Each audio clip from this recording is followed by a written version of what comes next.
আপনি চাইলেই আপনার যেকোনো সিমের ইনকামিং কল বন্ধ করে রাখতে পারবেন। অর্থাৎ কল দিলে কোনো কল ঢুকবে না। কিন্তু আপনি যদি কল করেন সেক্ষেত্রে কল যাবে। কখনো, কখনো আমাদের প্রয়োজন হয়ে থাকে এরকম।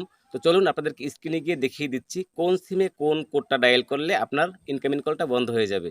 তো শুরু করার আগে একটি রিকোয়েস্ট করব, দয়া করে পেজটি ফলো করুন এবং প্লিজ ভিডিওটি একটি শেয়ার দিয়ে দিন। তো এজন্য আপনি আপনার ফোনের ডায়ালার ওপেন করবেন। আপনাকে ডায়াল করতে হবে *21*019। এখন এখানে বিষয় হচ্ছে আপনি যদি গ্রামীণ সিম ইউজ করেন সেক্ষেত্রে 017, যদি রবি ইউজ করেন সেক্ষেত্রে 018, এইভাবে আর কি আপনাকে ডায়াল করতে হবে। তো আমি বাংলা লিঙ্ক থেকে আপনাদেরকে দেখিয়ে দিচ্ছি। বাংলা লিঙ্ক কোডটা ডায়াল করলাম। তো দেখেন এখানে কিন্তু সাকসেসফুল দেখাচ্ছে। তো আপনাদেরকে সরাসরি দেখানোর জন্য আমি এই নাম্বারটা উঠিয়ে এবং অন্য একটা নাম্বার থেকে কল দিচ্ছি, দেখি কল যায় কিনা। তো এই যে দেখেন কলগুলো কিন্তু কেটে যাচ্ছে। আমি আবারও একবার দিলাম। তো এই যে দেখেন কল কিন্তু কেটে যাচ্ছে। তার মানে কল ঢুকতেছে না। ইনকামিং কল বন্ধ হয়ে গেছে। তো এখন আমি আবারও এটা খুলবো এখন। তো দেখেন ##2 on# এটা দিয়ে খুললাম। তো এখন যদি আমি আবার কল করি দেখেন কল কিন্তু ঢুকছে। তো এভাবে কিন্তু আপনি চাইলেই যেকোনো সিমের ইনকামিং কলগুলো খুব সহজেই বন্ধ করে রাখতে পারবেন আপনার প্রয়োজনীয় কাজের জন্য।